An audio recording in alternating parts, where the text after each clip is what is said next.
good joke for you this time. Okay, you Wait, ready? wait, wait, Tom. I think class is in session. Oh, hold on. The, Am I the talking teacher's here, Tom. good? Is my tie good?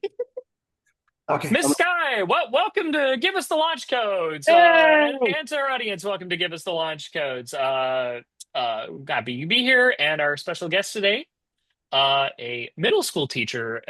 Is that correct, Miss Sky? Yes, yes, it is correct. And thank you guys for having me. I'm so excited to be Well, here. thank you for taking the time out of your busy schedule to do this interview for us. We're very excited for this one.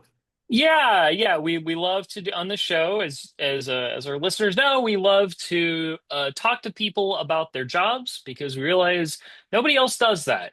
And just what sometimes it'd just be nice to know what people actually do for what normal people actually do for their jobs. And I guess we'll talk about teaching. Yeah. Um, Famous people are boring. Famous people. yeah. Or yeah, and also we don't want to talk people talking. We don't like when people talk about their jobs when there's like a national crisis related to their jobs. That's Yeah. usually when you hear about that. Um, you're a middle school teacher. And what class do you teach specifically?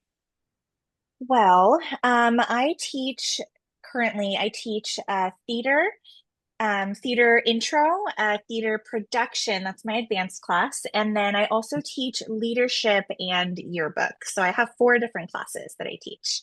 Oh, I heard yearbook was fun. I remember that in high school. I heard I your. I, I was on the yearbook staff, Oh, my you the were? yearbook class, my seventh grade year.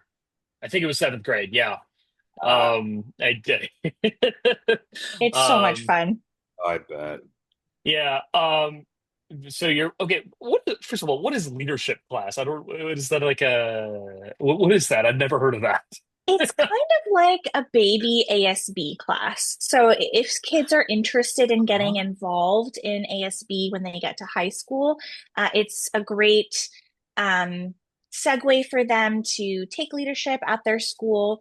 And we do actually have a student body president and everything. It's just not quite as extensive as ASB would be in high school. That's But smart.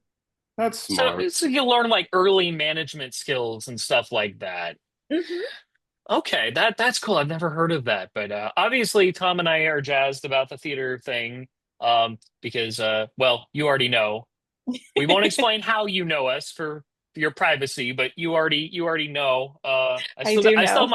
I still have my class ring, and if you're watching the video version, you could see the comedy and tragedy masks on my class of 14 ring from my high school. Oh. And Steve Curtis would famously say, I am a singer of songs. All right. So why become a teacher? Why did That's a you? great Yeah. question. So I felt like as a kid, and I won't get into too many personal details, but I definitely experienced things that were a struggle and were different than most of my peers. Mhm. So I I would always have maybe a teacher at elementary school, middle school, and then high school who I felt really understood me and supported me through these personal and family difficulties that I had. And I just realized like, wow, I really want to be that person for a student who was like me. So that's what made me want to be a teacher specifically. Um, but then I decided I wanted to be a theater teacher because of my high school theater teacher, who was so wonderful and so supportive and just really made me feel comfortable in my skin and come out of my shell and not be so shy. And yeah, it just really helped me develop a love for the craft. And I saw how valuable that was, and I wanted to be that person as well. That's cool. Okay. And Yeah. then, like, how do you end up being a middle school teacher? You know, that awkward nexus between, the fun of elementary and then the drama of high school. Yeah, I mean, that's a great question too. People hear middle school and they're like, oh God, like, are you, why? Why? But yeah, and because the elementary kids, they're sweet, and then the high schoolers, they're independent. But I always tell people middle schoolers are so misunderstood because they still have a lot of that sweetness of an elementary student, but they have also that independence that they start to gain more of when they're in high school. So there's such a fun blend. Um, and in my student teaching, I ended up helping at a middle school. So that's when I was like, oh, I really like this age group. I can still joke around with them and be sarcastic and, um, put them in their place, but at the same time, they can be really, really sweet and, they'll make you cookies or something cute like that. So, definitely an underrated age group. That's really cool. I like that. I remember student teachers being at my schools, and it'd be like, "Hey, what about sound and everything?" And it's like, "Okay, so that's what it is." I'm like, "That's awesome." Oh, so did you have to get like a master's to pursue this career? What kind of education does it take to get to where you're at? And Mhm. and then also just what does it take like, you know, you're dealing with you're dealing with like early teenagers who can just be like, real stinkers. Like how does that does that take a toll, or are you just not gotten there yet? Oh, okay. So I'll answer your first question first. Yeah. So my education journey is kind of, I would say, unique because um, I actually did think that I wanted to be an elementary school teacher first. So I did go through a multiple subject credential program where I learned how to teach all of the subjects. So like K-6. And then when I realized I wanted to teach theater, I had to, well, I already have a degree in theater. But I had to kind of like go back and say, okay, so like what can I add to my current credential to give me the authorization to do what I actually want to do? So luckily, because I have an undergraduate degree in theater, then I got my multiple subject credential and my master's at the same time. I was able to just go back and take one theater course to get a theater credential. I feel like that sounds really complicated. It kind of was. A very roundabout way. I don't think that's normally how people would do it, but that was my journey. That's how I got to where I am. So yes, I have a multiple subject credential. I have my master's in curriculum and instruction, and then I have a theater teaching credential as well. Okay.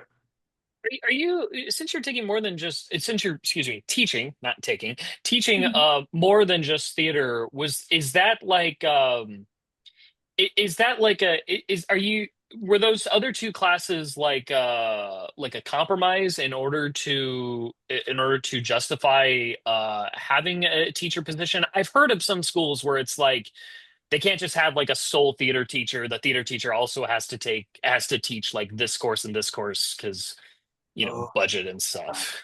Yeah, you're absolutely right. So that is the case way more often than it should be. But it actually wasn't the case for me. So at my current school, I started as an English and history teacher, and I told them, hey, I'm getting my theater credential as well. I would really like to do an after-school theater program. Um, and instead of that, they just said, well, why don't you teach all of the theater courses? So for the for the majority of my time there, I taught only theater.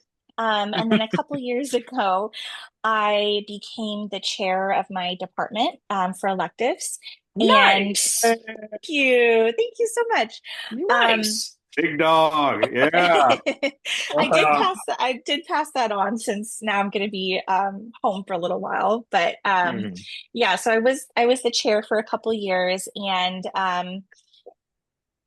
basically my principal kind of approached me and said, "Hey, we want to add these courses. Like, would you be willing to also teach these courses as well?" So I think it more had to do with my position at the time and also my additional credentials that maybe made me more qualified to teach those courses. Mhm. So if I didn't want to, I don't think I need to, but I've really been enjoying. That's good. That is kind of funny though, because something like that happened to my wife at her old job, where she's like, "Hey, I was thinking of these little safety ideas and stuff," because she used to work at In and Out, and they're just like this, just be the safety captain, and she's like, "Wait, what?" It's like, "Oh, okay, I'll do it all." Um, now we had this question, and then this is kind of before we found out your that three of your classes are well, like teacher and yearbook. So I imagine grading for those. When we were in theater, we always thought like, all right, well, this is like the easiest day in the world. You have to like not want to be here to get an F here. Um, Mhm. so the question was maybe you taught earlier classes that can help answer this. When giving out grades, what do you notice about students that get good grades frequently versus students that get not so good grades frequently? Um, Hmm. Okay, so I think to answer this question, I have to give a little bit of background on my school's grading policy. So, and it's really popular. So, if anyone's listening to this that's even adjacent to the teacher world or education world, they probably have heard about this, but it's called mastery grading. So students are graded on a 4-point scale instead of a percentage. So, like an A would be a 4, a B would be a 3, C a 2, and then a D would be 1. And then there's not really an F, which is Okay. kind of, yeah, people don't understand that part. mm, And sometimes I don't agree with it as well, but that's a different story. Um, so, with this grading system, though, students are supposed to be allowed multiple opportunities to succeed. So, if they don't like their first grade that they get, they're supposed to be given an opportunity to retake the assessment or try a performance again, in my case, for theater. So, with that being said, it is extra possible to do well in all of my courses. And so I think that key difference is really tied to students' self-efficacy or their belief in themselves to be able to do something. So if a student doesn't do well the first time and they think or they believe in themselves and they're like, oh, I'm going to try that again. Like, I think I can do better. Those students are typically the ones that succeed. Now, my students who don't succeed as well or don't have, the good grades, those are the students who are like, oh, no, I got a bad grade. I'm bad. They don't have that confidence or self-esteem to try to push themselves to try again. So I think it's really more closely related to confidence and self-efficacy. Okay. okay. But you That's know, an interesting system that you guys employ, where you can basically retake your test if you want to do Hmm. better. that makes sense though, because in the real world, we have probationary periods when you start a job. So you get to Hmm. mess up and learn. That makes sense. Why It would totally, yeah, it totally does. And I think in most cases it is a really good system. There are some kids though who kind of abuse it and they're like, "Oh, I'm just gonna fail this test because I can just retake it later." And so, it definitely helps them understand responsibility as well. They should still try. of course. Yeah, but then again, with probationary period, some people purposely mess up because they know they got an extra 6 days. Yeah, that's true. That's true. It makes sense. So that's like actually the most real world. Like this is actually the real world. So don't freak out because I remember new hires at my current job when they do probationary period, they freak out for the first 2 weeks. I'm like, dude, you have 90 days. Calm down. Hmm. Or if they're super excited, like, dude, I had such a great day. I'm like this. You got 90 days. simmer it. I think like I was thinking more like video game logic. Like if it's the kind of game where like you play a level or a stage and then you get graded, if that essentially Oh, like like Resident Evil with the SAs and yeah, yeah, yeah. yeah, or like the Spider-Man game that your son plays, Tom, Yeah. where it's like you clear out the hideouts and then it's like, okay, did you do Yep. these type of moves while doing the like and then you don't do that like I gotta try that again or I want 3 stars not 2 stars like oh, Yeah. He'll do that, dude. Yeah, it's the sounds same. like it sounds like a rule gamers created. Makes sense. Yeah, that does. Holy crud. It sounds like a thing. Yeah. um okay, this is something we always hear, and I want to know if this applies to you. Do you have to pay out of pocket for your own classroom supplies? The short answer is yes, Okay. definitely. I probably spend, gosh, I mean, at least $200 to $300 a month on supplies. And in California, you can only teachers can only write off for taxes $200 for the year. And so it really depends on your school district and your individual school's budget. Um, on how much money they will give you to purchase supplies. So it's actually changed in the 6 years that I have been at my current position. It started at 250 at the beginning of the year to buy supplies. So you just kind of submit a request for pencils, paper, blah, blah, blah. And then they buy it for you. But uh, last year it went down to $100. And then this upcoming school year, there is $0 for the teachers. And that's a direct result of, um, not to get too political, but just the current state of education in our country and organizations getting shrunken down and finances being moved around. So, yes. You're speaking anonymously. You can be as vitriolic as you want. If you got more to say on this, we'd love to hear it. Yeah. Holy But crap. god damn, like sorry, I shouldn't curse in front of a Who's the teacher. private teacher? Yeah, It's sorry about okay. that. But $200, that was like the max you could write off for your taxes to buy school supplies, which you Mhm. need for your classroom?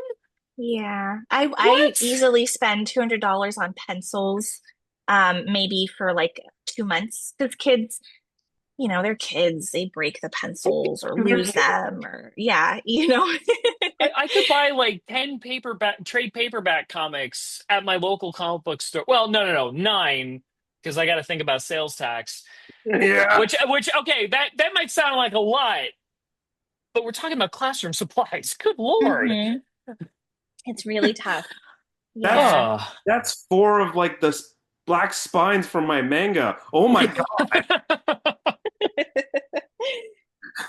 Yeah. So I mean, eh, it's it's kind of crazy too because I think in so many ways, like social media is awesome because people can share ideas. And I see that in the education world. Like, I love watching other teachers' content and getting ideas, but it's also added to this pressure of making your classroom look a certain way and how much that directly translates to how much money you spend on your own classroom. So I think there's also just a lot of societal pressure to spend more and more money. And we even get graded on that as teachers, our administration. And this is probably, I want to say this is probably true for all teachers. You get graded on your classroom environment. So if your classroom environment is not friendly or nice or welcoming, then you're not going to get a good score in that category. So that also is kind of suggesting that you should spend money on your classroom to make it look nice, even though they can't actually tell you to do that. So it's just really interesting how things work. But there's a lot of pressure on us to spend money on our classrooms and our students. Would you compare this to like how waiters and waitresses in the United States um, basically work for tips? Like they get paid not a living wage, and they're just Yeah, expected to make up for that in tips by like, you know, do not just your job, which is good service, but do exceptionally good service and pester the customers to make sure they're taken care of. and Would you compare it to kind of like that, where it's just like it sounds like a system where everyone the people in charge have just kind of gotten used to like not spending because like well they're going to spend their own money and just make it work and we don't actually have to do anything about it, and that's what it sounds like to me. Yeah, I've never thought of it that way, but as you were explaining that, I can totally see parallels, especially because, yeah, that expectation to spend that money and work really hard, and of course, everyone should work hard at their job, but um, it kind of reminds me of how people say like, oh, teachers are so lucky they get the summers off, and I don't think people realize that we usually work outside of our contract hours. So there's so much work that we do that we don't get paid yeah, for, and we don't get paid over the summer. So it's just, yeah, the system is Yeah. really funky for sure. I mean, yeah, you're a theater teacher. You have to pull like all day stuff to, I'm sure you put on shows. So Oh that's like yeah, after school time, evening yeah. time for show night. yeah. Yeah, I Do would. you get paid for any of that? So, I have been able to get paid for that the last 2 years because of something called Prop 28 in California, where we have been given money specifically for the arts. So I have to put in like a timesheet and a request to get paid for extra hours that I do. Um, so as long as that funding is there, I can get paid for it, but of course it's going to run out at a certain point. So after that, I won't be getting paid. So, but yes, you're right. I mean, I did 3 shows this last school year and spent so many hours there after work. Yeah, Yeah. So, I remember for myself, I'd sometimes be there till 11 p.m. rehearsing. hmm Oh my God. Yeah, and then I remember my last year because I had a different teacher from my last year of high school, and hmm she was a lot more strict about hours. She's like, no, it says you're getting out six, you're getting out six. Doesn't matter. But still, like, she Yeah. had to be there, She probably at got the same thing. She probably still submitted too and everything. she had to be there when when the roosters crowed, and stayed there when the wolves howled. If you catch my drift, like Mhm. just yeah. God, now I'm thinking about my upcoming vacation to Ireland, where we don't tip our waiters at all because they actually pay them. Yeah. No euros on the receipt. Just well, no, well, unless you're paying all in cash, but I just put my credit card down. Um, Okay. What advice would you give to anyone going into teaching? Um, what a segue, since we just talked about I the we talked about some downsides. No, we love focusing on the negatives. But what advice would you give to anyone who wants to become a teacher, let yeah. alone a teacher in what you specifically do? So, I'm glad that we're tackling this question because I agree. It's easy to kind of complain or, share the negative side of things, but I really do love my job and there's so many good aspects to it. Um, it's really challenging. I think obviously there's so many jobs out there that are challenging, but um, in this job, you have to be a teacher and a therapist and a counselor and a nurse, and sometimes a parent to many, many students. And so I think most of us get into teaching because we not only love whatever subject we're trying to teach, but we love the connection that we have with our students. And so my advice would be when you are starting out, you're going to want to put your whole heart into it, as you should. But there is a way to develop your sense of self in the education field without losing yourself completely. And I think I was almost a victim to that in my first few years. I started teaching during COVID online, and then Oh once we no. came, I know, once we Oh came back no. in person, and you know, it's so easy because you care about the kids. You just want to work until midnight every night to make the perfect lesson plans. And as long as they know that you care and you're doing what your best is, that's good enough. You don't need to kill yourself or bend over backwards to be the best teacher or be the Instagram worthy teacher. And I think just giving yourself grace is really, really important so that you can keep doing what you love, and not get burnt out. And I'm so grateful to finally be in a place where I don't feel like the job is burning me out anymore. And I think that's possible for a lot of people so long as they don't overdo it in the first couple years. Okay, that's smart. Yeah, Okay. I like that. Yeah, okay. And more broadly, what is the one thing that you wished people, and I mean like everyone, not people Yeah, that want to be teachers, but just everyone. What is one Mhm. thing you wished people in general knew about your work, about your job, really, your chosen Mhm. occupation? Um, that's a great question. I think I kind of touched on it in my previous answer, but just how much teachers do in addition to teaching content. And what I mean by that is we're just really so many different things besides just being a teacher to our students.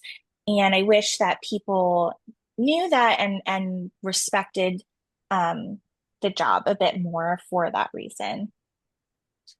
Oh yeah, no, that people should. Honestly, Mhm. I never understood the well, any occupation you should not look down on someone for any occupational choice, but specifically teachers being the hugest cog in a community. It's like you look at any pop culture show, like from Powerpuff Girls to even the Peanuts. Yeah, you might never see her, but the kids are all there for her.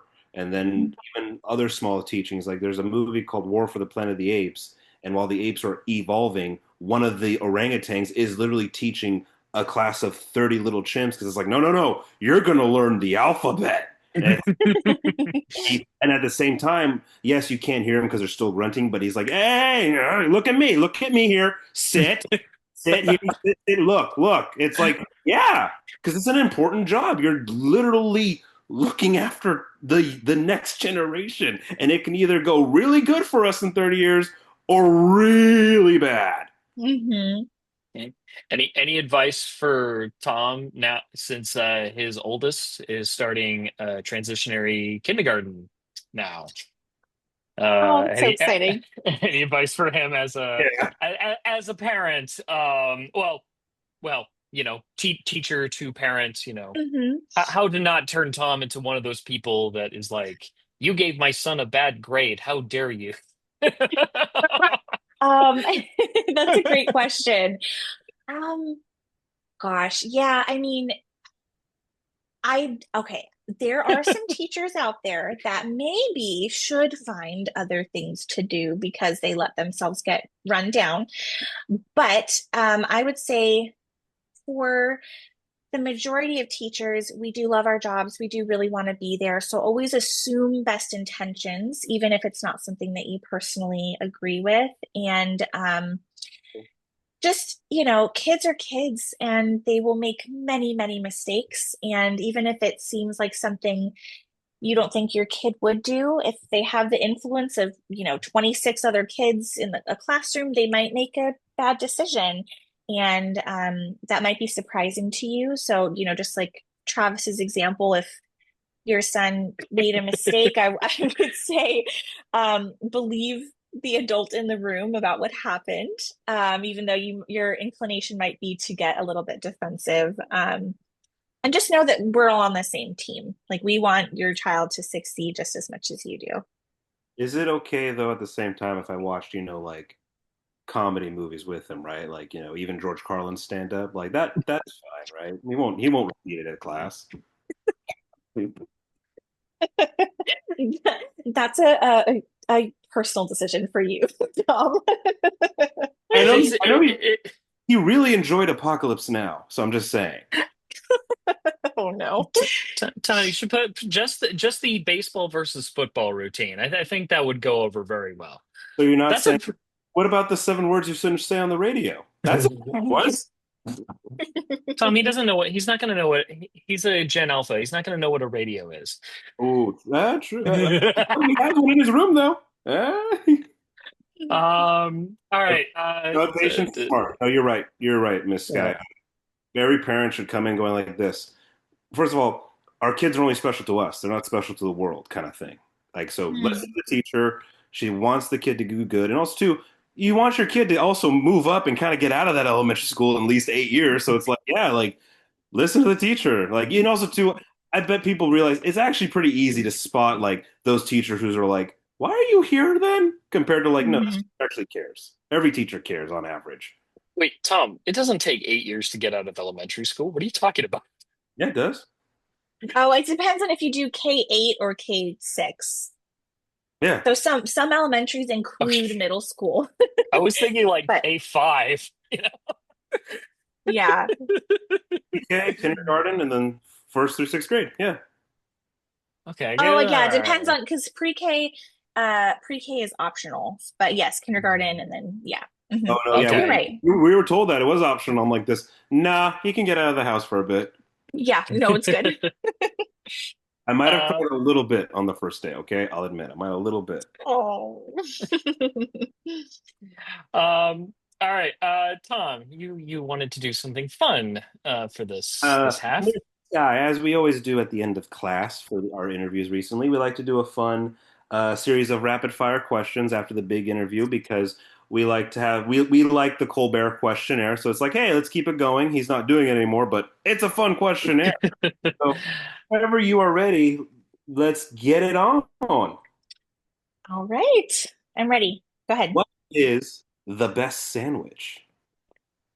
Peanut butter and jelly. That's the second one. That's the Awesome. second one? What? No. No, no, no, no. I mean, like, no. Our last interview, someone said that. This Oh, is the second really? one. Yeah, Oh, you're not alone. It's well, like the most common sandwich. Don't be that in awe. Hey, there are so many sandwiches, man. Have you? Yeah. Oh, wow. Okay. What's one thing you own that you really should throw out? oh my gosh. I'm looking around my house, which is a disaster because we just moved. Um, hmm. This is so random. We brought a lot of canned goods that just sat in our old house for like 6 years. And just brought them here only to were like not open or use them. So we probably should throw those out. Yeah. I mean, check the expiration dates. They might still be, they might still be all right. I think they are not expired, but are we going to use them? Probably not. Anyways. Hey, it's very easy, trust me, to just like open them, drop them in a pot if you're like crunching for time, or you're just not feeling up to the cook. Yeah. Just True, boil true. it, eat it out of a soup bowl, done.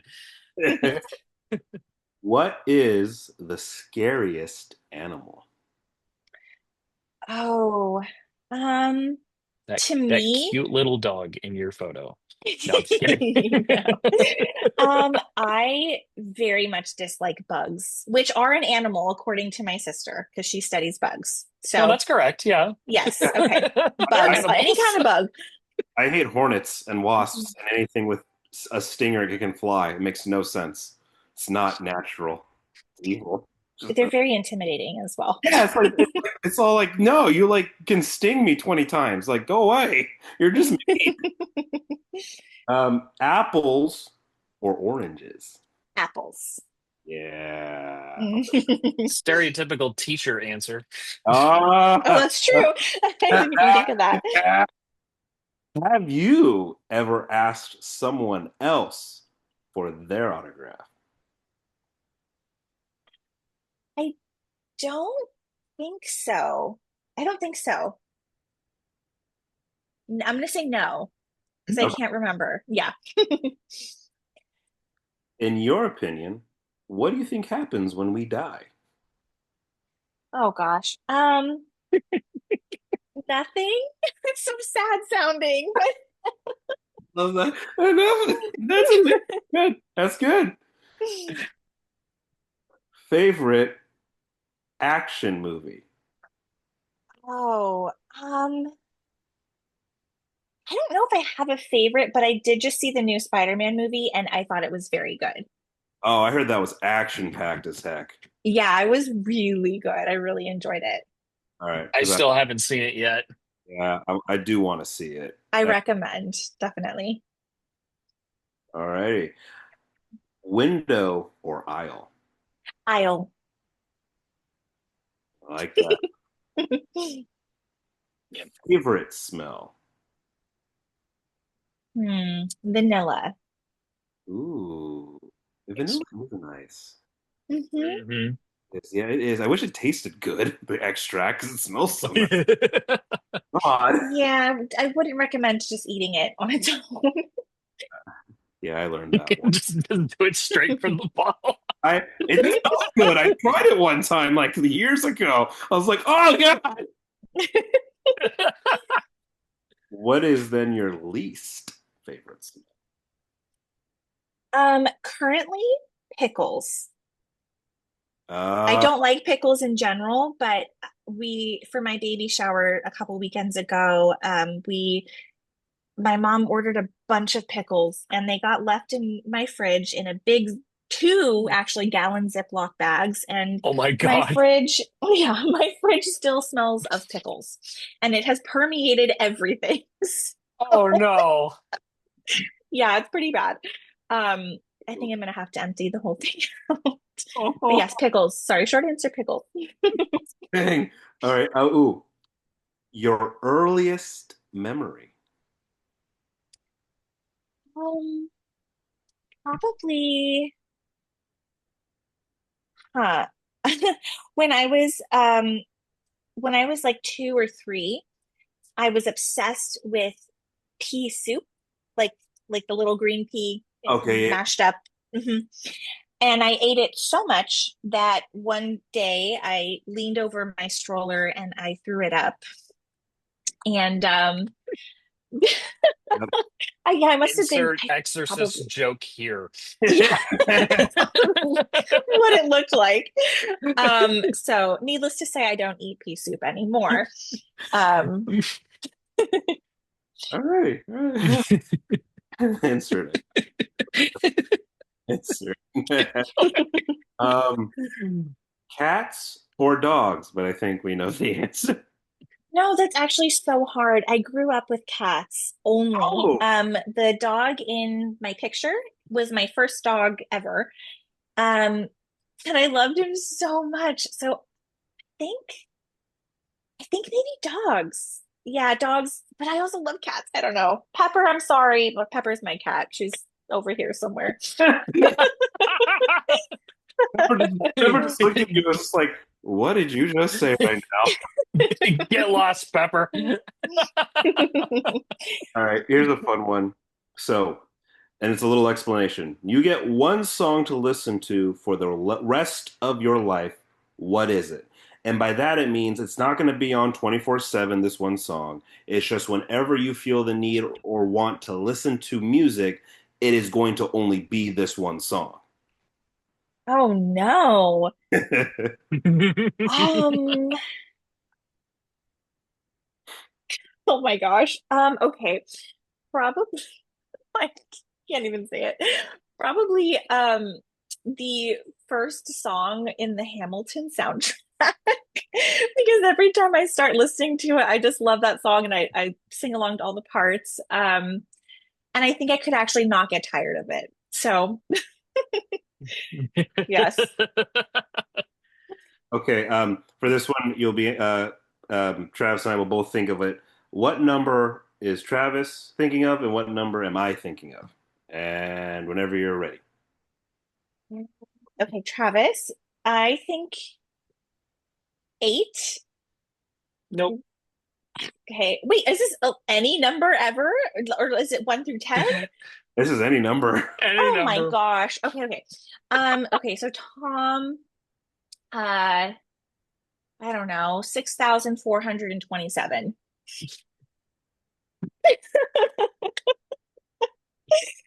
Not bad. Oh, good. All right, Travis, what number was it? It was 41. Oh, you were 40? I was 47. Oh my gosh. I was thinking 41 because this is the 14th question, right?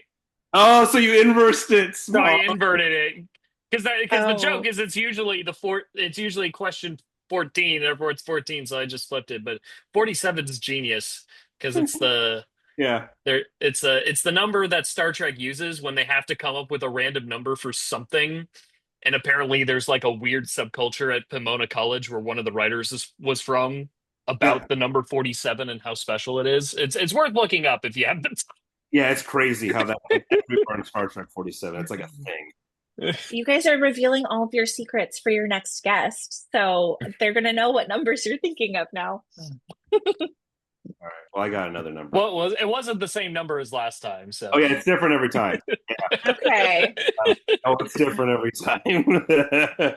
Okay, so and to wrap it up, describe the rest of your life in 5 words. Do they have to make a sentence or can they just be any 5 words? Okay, Anything. okay. I've done lists. Yeah. Okay. Well, I mean, hopeful. Um, love, two, family, books, and food. Mm, mm, food is good. Food is really good. I had two double doubles yesterday from In-N-Out, and it was so Um, good. I my had a husband and I croissant. are ordering. Oh, you had a croissant? I had a croissant sandwich from a local donut shop while walking my dog, because there's one within Oh, walking distance. It's like a mom and pop little shack there, and then Tater Tot had two donut holes from there because he really likes those. They're very dog friendly. This I particular I donut shop. love bagels. Oh my so good. That's so wholesome. god. Um, my husband and I are ordering pizza after this, so that's what I was Nice. thinking of. I love, oh, oh. Okay, well, before this turns That into the pizza conversation and the interview, thanks again so much, Miss Sky, for taking the time out of your busy day to be interviewed by us. It means so much. I would say good luck to the new school year, but as you implied, it sounds like you're going to be missing a chunk of this coming school year. Yes. So instead, congratulations. Best of luck with the new member of your household. And we're very happy for you. Give your husband, who we also know, our regards. High Thanks, you five. guys. All Yeah, right. Well, absolutely. yeah, no, congratulations. That's awesome. New life is always great. It's just fun. Yeah, I'm sure you and Tom could have more things to chat about, parent to parent in the future. I did a Yeah, lot of stuff with my firstborn. My wife was not happy with. Tom Oh, would not shut up to me about how good his first baby's poop smelled. really? Every Oh, conversation we oh had in God. that first year was like, God, my son's poop smells so good. Oh, it was like it was like a bakery it's just like a fresh bakery in there. Huh. And he was fed like healthy, clean with everything, all that Yeah. stuff. And it was just like, oh my gosh, it's like just cracking open a can of Pillsbury. No, it's like, oh, I'm gonna tell that to my husband and because he's very worried about encountering those situations. Oh well, I'll tell you this. My second one was pure just evil. Just Oh, okay. the way I can describe this. That's all I can describe him. Second one is, and that's by the way, Travis's godson. It's just Yes. pure evil every time I open up that diaper. Sometimes we're It's like this. We're like, oh my god, he pooped. All right, I'll change him. Oh, that's just a fart. Oh, oh. Oh no. So let me put it Well, either way. I won't tell him about the second child. Yeah, no. Just the first. That first kid was heaven and sweetness. The second one, I'm just like, oh my god, he's oh. I can only take his word for it. I've never personally smelled it. Of course, for all I know, that was just Tom being euphoric about being a parent for the first time, and then for the Mm, second kid, it just kind of it just settled wore in. off a little. That's Yeah. that's my hypothesis. That's my theory on the matter. Oh no, Travis, Uh, I'm gonna find a way to make you smell it soon. Trust me. uh, But for that's for yeah. I was gonna say, yeah, for all our listeners, thank you for joining us in this episode to give us the launch codes. Glad we use Miss Sky. We're really grateful to talk about the profession of teaching. We're really happy to have you on. Yeah, yeah. Thank you for being here, and thank you to the listeners. Tom, anything to add to that? I swear, only water was in this water bottle when I was in class. Yes, Tom chose not to drink for this episode, to be on his best behavior, I'm a good. for you, Miss Sky. I appreciate it. Thank you. My Yeah. students don't always do that. So, We've had some gnarly recording sessions where he's consumed a little too much, so he oh, straightened out for this one. And well, gold star, Tom, I, for you and for Travis. I am a cherub. I swear. But that's for give us the launch codes. You know where to find us on all the socials. I'm Tom. I'm Travis, and we point to our guest, our window, our. And I miss Sky. Good afternoon, good evening, and be a good student. Farewell, everyone.